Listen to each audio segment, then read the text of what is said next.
प्रधानमंत्री नरेंद्र मोदी ने सपा और बसपा पर साधा निशाना। उत्तर प्रदेश के पिछड़ेपन और किसानों की बदहाली के लिए दोनों पार्टियों को ठहराया जिम्मेदार। पीएम ने जनता से की आगामी चुनाव में दोनों दलों को हराने की अपील। दिवाली के मौके पर वाराणसी को मिला तोहफा। प्रधानमंत्री ने सभी घरों में पाइपलाइन के जरिए गैसों की आपूर्ति के लिए ऊर्जा गंगा परियोजना का किया शुभारंभ। वाराणसी इलाहाबाद रेल दोहरीकरण और किसानों के लिए पेरिशेबल कार्गो केंद्र सहित कई विकास योजनाओं का भी किया गया शिलान्यास। यूपी में नई सुलझी समाजवादी कुनबे में मची रार। अखिलेश और शिवपाल के बीच घमासान जारी। सपा प्रमुख ने कहा अखिलेश बने रहेंगे मुख्यमंत्री, लेकिन अमर सिंह और शिवपाल का किया बचाव।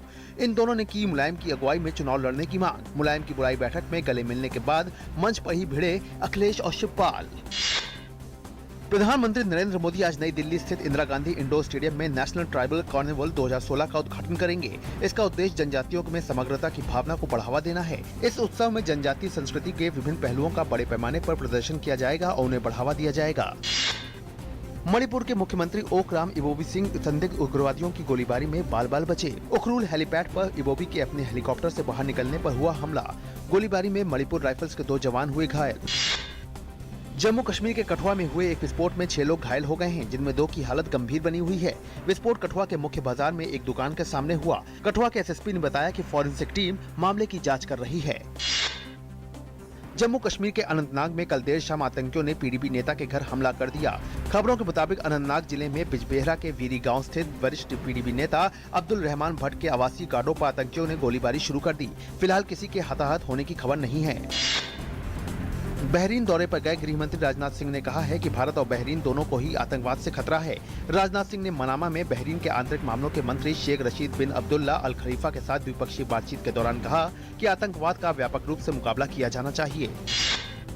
लोकसभा अध्यक्ष सुमित्रा महाजन ने अंतर संसदीय संघ से मानवाधिकारों की रक्षा करने और उन्हें बढ़ावा देने से जुड़े श्रेष्ठ अनुभवों और व्यवहारों को सहायता देने का आह्वान किया है। सुमित्रा महाजन ने जेनेवा में संघ की 135वीं बैठक को संबोधित करते हुए कहा कि विश्व समुदाय को आतंकवाद के खिलाफ एकजुट होना चाहिए।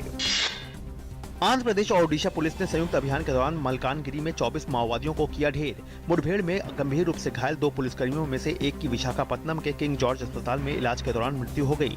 माओवादियों के खिलाफ कार्रवाई तेज करने के लिए अतिरिक्त सुरक्षा बल भी भेजे गए हैं। मलकानगिरी जिले में ये सबसे बड़ी मुठभेड़ है। एवियन फ्लू की स्थिति की निगरानी के लिए केंद्रीय पर्यावरण मंत्रालय द्वारा गठित 3 सदस्यीय समिति ने कहा है कि ग्वालियर चिड़ियाघर और दिल्ली के डियर पार्क में कुल 8 पक्षियों की मौत हो गई, जिसमें 2 बतखें शामिल हैं। दिल्ली के पशुपालन मंत्री गोपाल राय ने कहा है कि दिल्ली में संदिग्ध तौर पर एवियन इन्फ्लुएंजा के कारण मरने वाले पक्षियों की संख्या 64 तक पहुँच गई है। पाकिस्तान के क्वेटा में एक पुलिस ट्रेनिंग सेंटर पर बंदूकधारियों के हमले में 50 से ज्यादा की मौत हो गई है। पुलिस ने जवाबी कार्रवाई में 2 हमलावरों को मार गिराया।